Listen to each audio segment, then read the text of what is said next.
Question number 5, are the fractions equivalent? A part you have, अब हमें check करना है क्या ये फ्रैक्शन इक्वल है। सिंपल क्रॉस मल्टीप्लीकेशन आपको करनी है, ठीक है। कैसे? 2 5s are 10, I think here it is 12, 12 5s are कितना होता है 60, 6 15 6 are 90, 60 and 90 क्या दोनों इक्वल है? No. So what we will say? No, this is not equivalent. C part, cross multiplication कीजिए। 35 are 150, 75 2s are 150, this is also 150, this is also 150, this is equal, so we can say these are equivalent fraction. So what we will write here? Yes, and this is no. Rest part you can do. 6 part में आपको देखना है कि greater than, less than और equal. Question number 6, आपको इसमें भी compare करना है कौन सा छोटा है, कौन बड़ा है या फिर इक्वल है। यहाँ पर देखिए 7 की मल्टीप्लाई जब आप 9 में करते हैं क्या आंसर आता है 63, 9 6 are 54। अब बताइए 63 बड़ा है कि 54? 63, so we will put this sign. 7C part, 21 3s are 63 and 9 7s are 63, 63 and 63 equal, so what we will write, what sign we will put here? Is equal to. Now in question number 8 you have to compare mixed fraction. सबसे पहले हम इसे improper fraction में convert करेंगे। कैसे?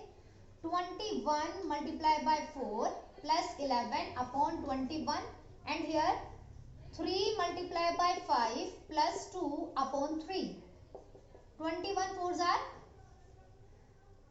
84 plus 11 upon 21 and here 15 plus 2 upon 3, okay, 84 plus 11 415 819 and upon 21 and here 15 plus 2 17 upon 3। अब आप देखिए यहाँ पर आपको 95 अपॉन 21 दिया है, 17 अपॉन 3 दिया है, क्रॉस मल्टीप्लाई करेंगे क्या आंसर आएगा? यहाँ पर आपको मिलता है 285 एंड यहाँ मिलेगा आपको 357, so which is greater? This one, so what we will put like this. Got it? I hope you can do the rest part of this question. Now we will solve right in descending order question number 9.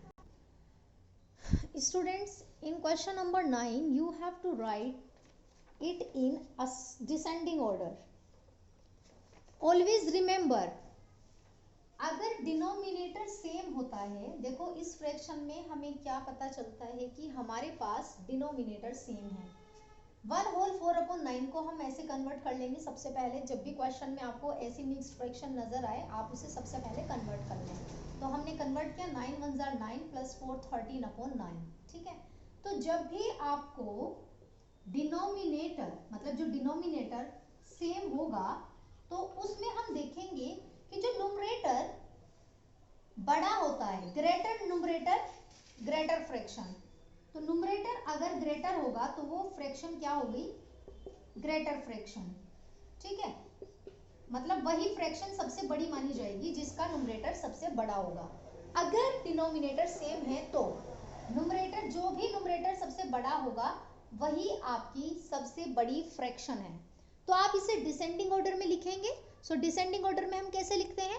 सबसे बड़ा, फिर छोटा, फिर छोटा, फिर छोटा, okay. मतलब greater to smaller, मतलब ग्रेटेस्ट टू स्मॉलेस्ट,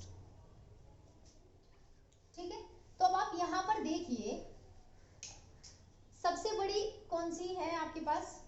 13/9, उससे छोटा 13 से छोटा 8, 8/9, देन इससे छोटा 7, then 6/9 and then 2/9, so this is the answer।